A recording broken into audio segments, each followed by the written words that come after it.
Five, four, three.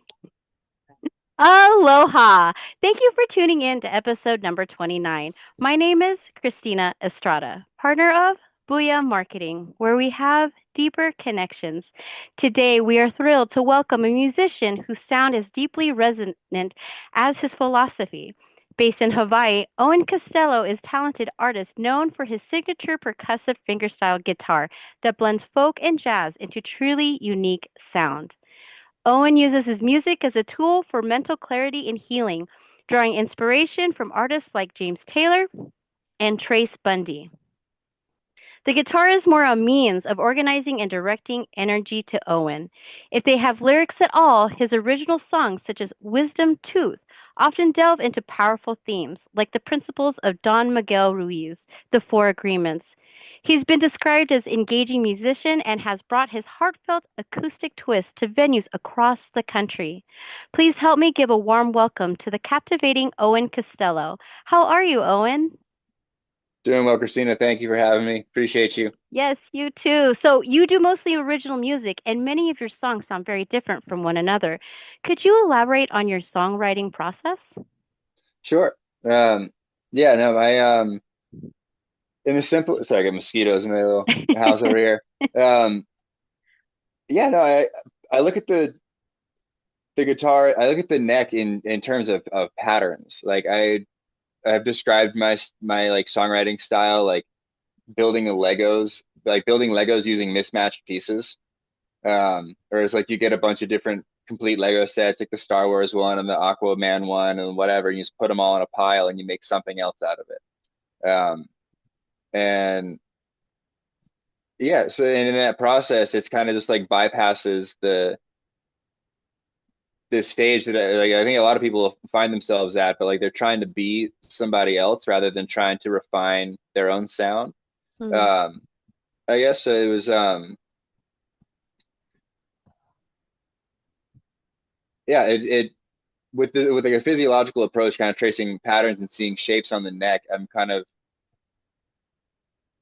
not really, I guess, locked into like the right or wrong chord structure. So if it sounds good, I'll develop it and keep working with it.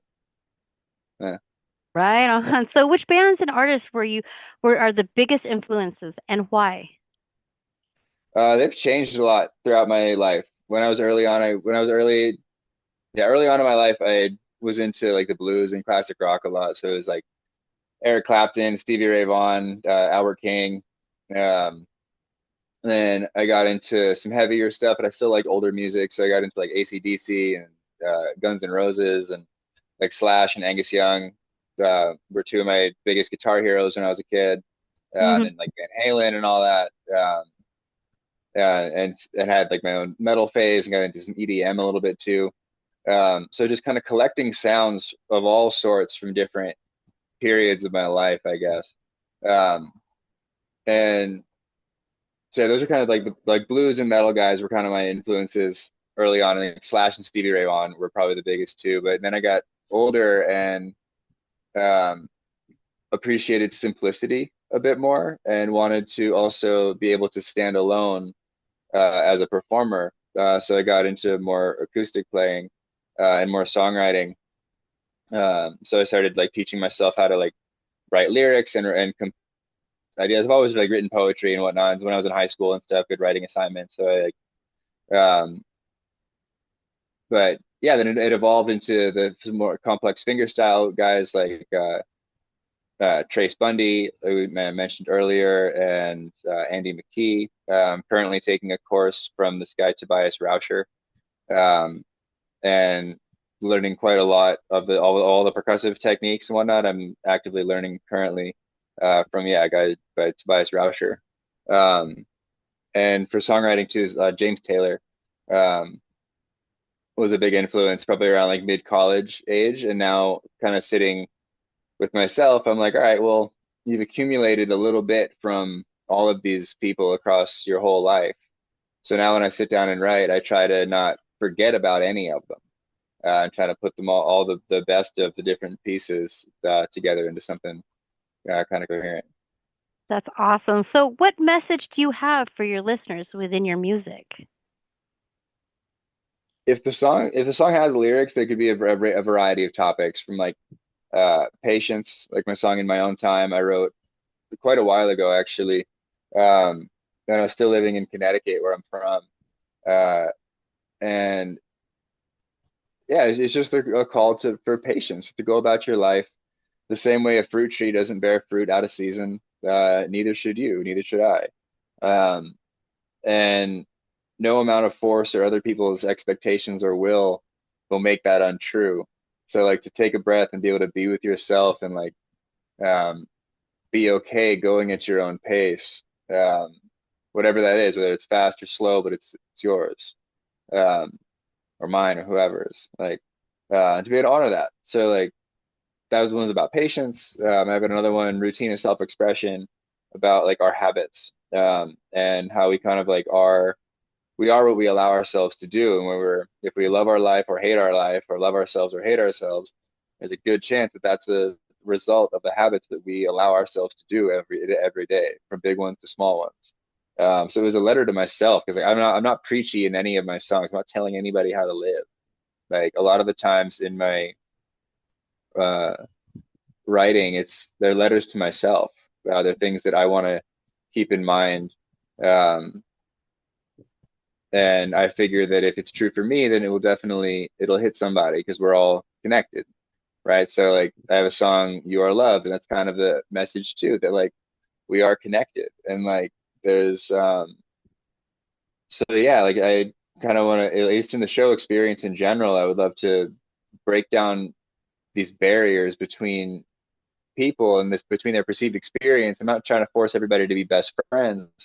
Um, but like to allow themselves to be in whatever experience they're at, right? And kind of to see this whole machine working, like all of existence, right? And kind of working in this big concert together. Um, so I address themes like that too in some songs as well.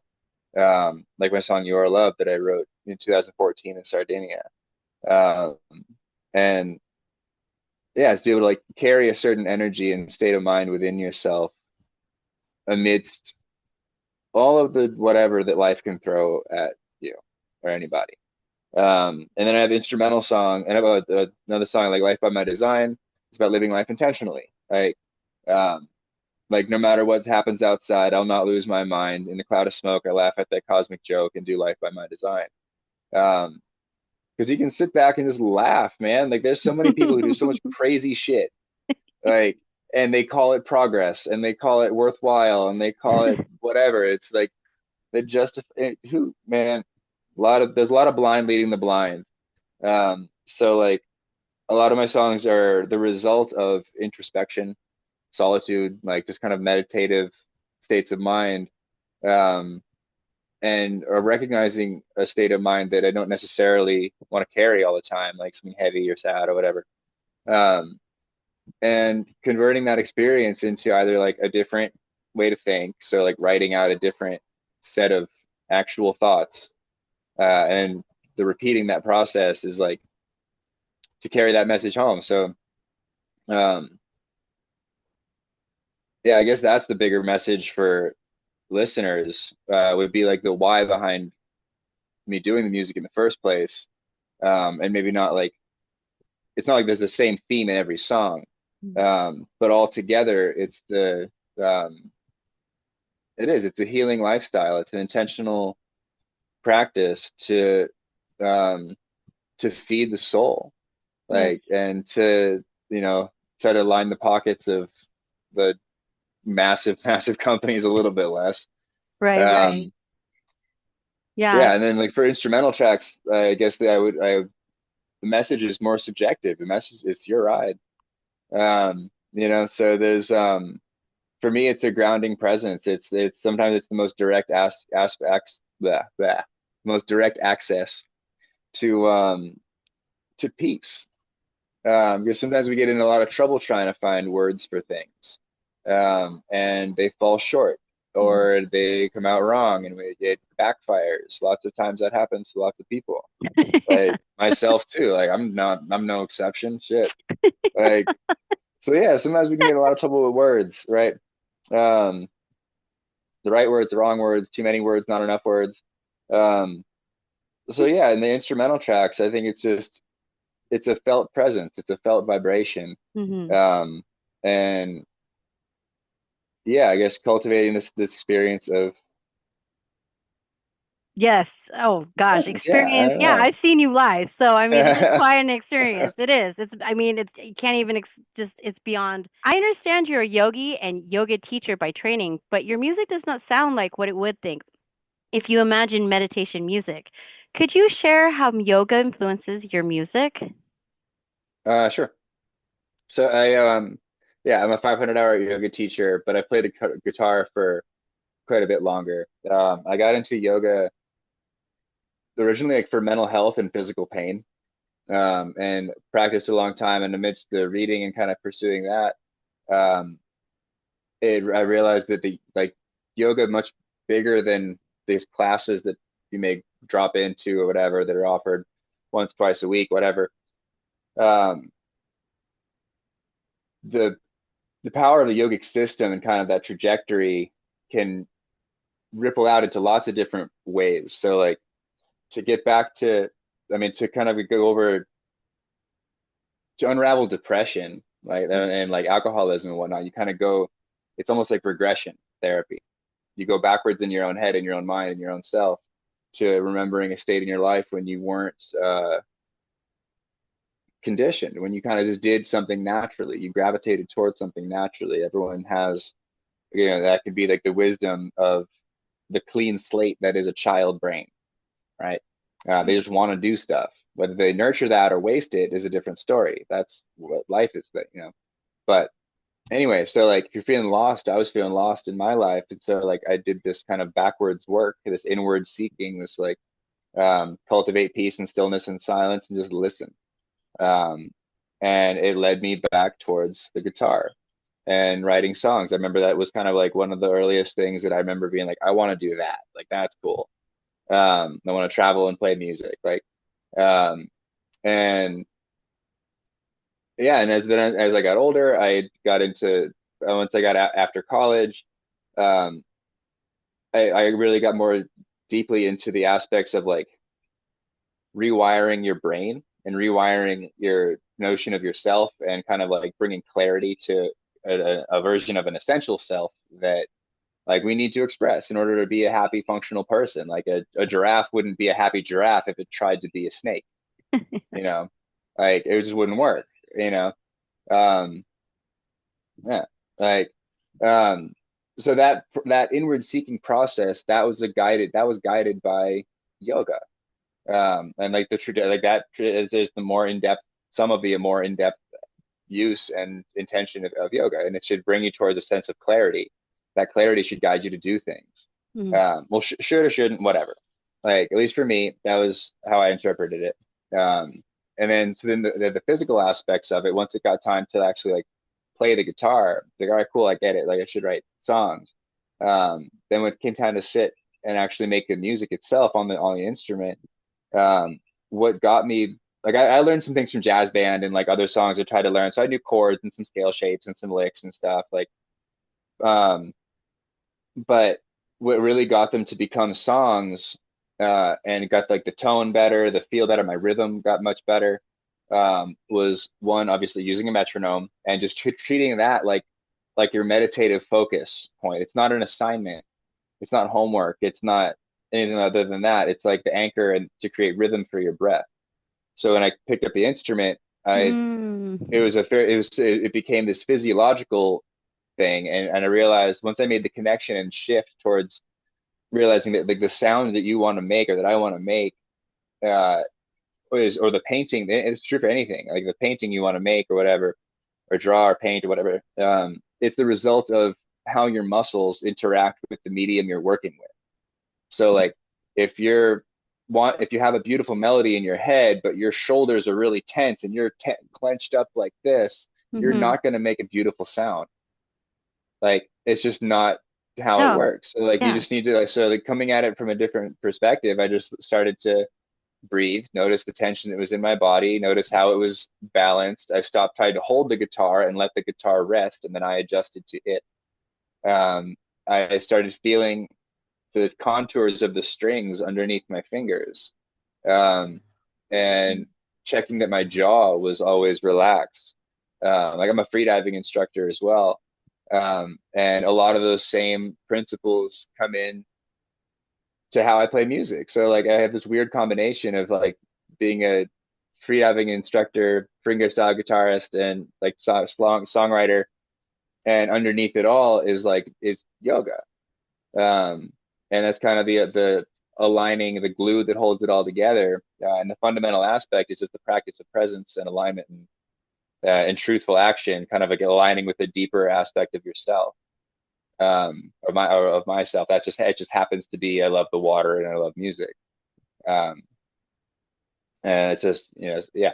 Um, and my teacher, the last thing on this part, my teacher said one thing during my training that was really that sat with me for a long time. Uh, and there's a practice of truthfulness. Like in yoga, there's still like non-violence, non-stealing, and handful of other ones. But one of them is truthfulness. And like beyond the obvious of like don't tell lies, like of course, like did you take the cookies? No, I didn't. It's like don't lie about silly stuff. That's obvious. Not we don't need explanation. But beyond that though, like living your truth and offering your own uniqueness to the world. Like um yeah, so that really sat with me quite a lot. And I, realized that like yoga wasn't about changing your clothes or wearing the right brand or like show or having perfect attendance at the popular yoga studios class. Like that, you could do all of those things and have no idea what yoga is about. Um, and and be no closer to a sense of yourself and a sense of internal peace as well. Um, and yeah, so I think those are the ways that kind of yoga has influenced how I play from a physiological level to like why I play in the first place and how I got to believing that it's worth it to even put this amount of energy into something that doesn't make quite much money, especially in the early years.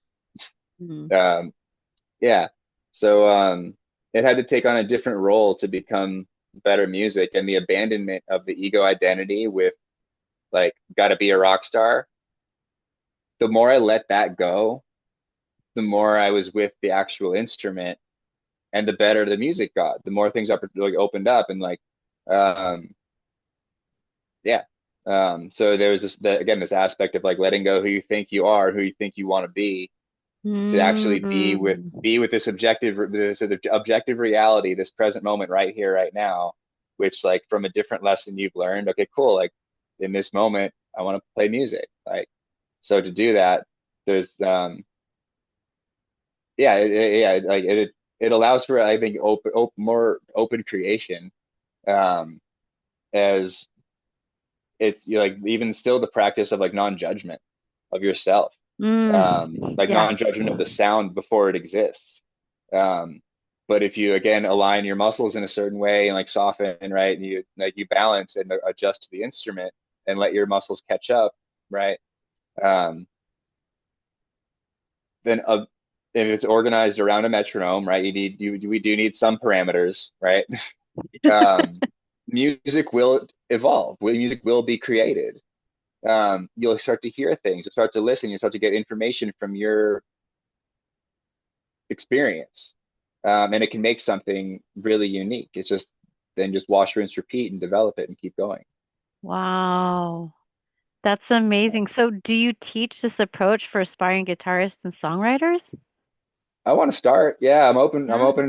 open for students. Yeah, I haven't yet because it's relatively green for me, and that's not it's not green. I've been on the yoga track for quite a long time, and um, but yeah, I've just been kind of focusing on getting my own ducks in a row. But yes, I would gladly accept students, both in person down here in Captain Cook. I live on Big Island in Hawaii, the South of Kona, and would also love to be available on Zoom for people, because I think this can not only help be a better musician, but also like be a happier version of yourself because it's a process that allows like I'm a busy person, I'm an ADHD person, so having something meditative to do with my hands is so good for my brain and like um So yeah, I would totally love to teach this approach. And yeah, because I know a lot of people may be stuck on like, oh, I want to do this, but it's this identity thing. But yes, yes. That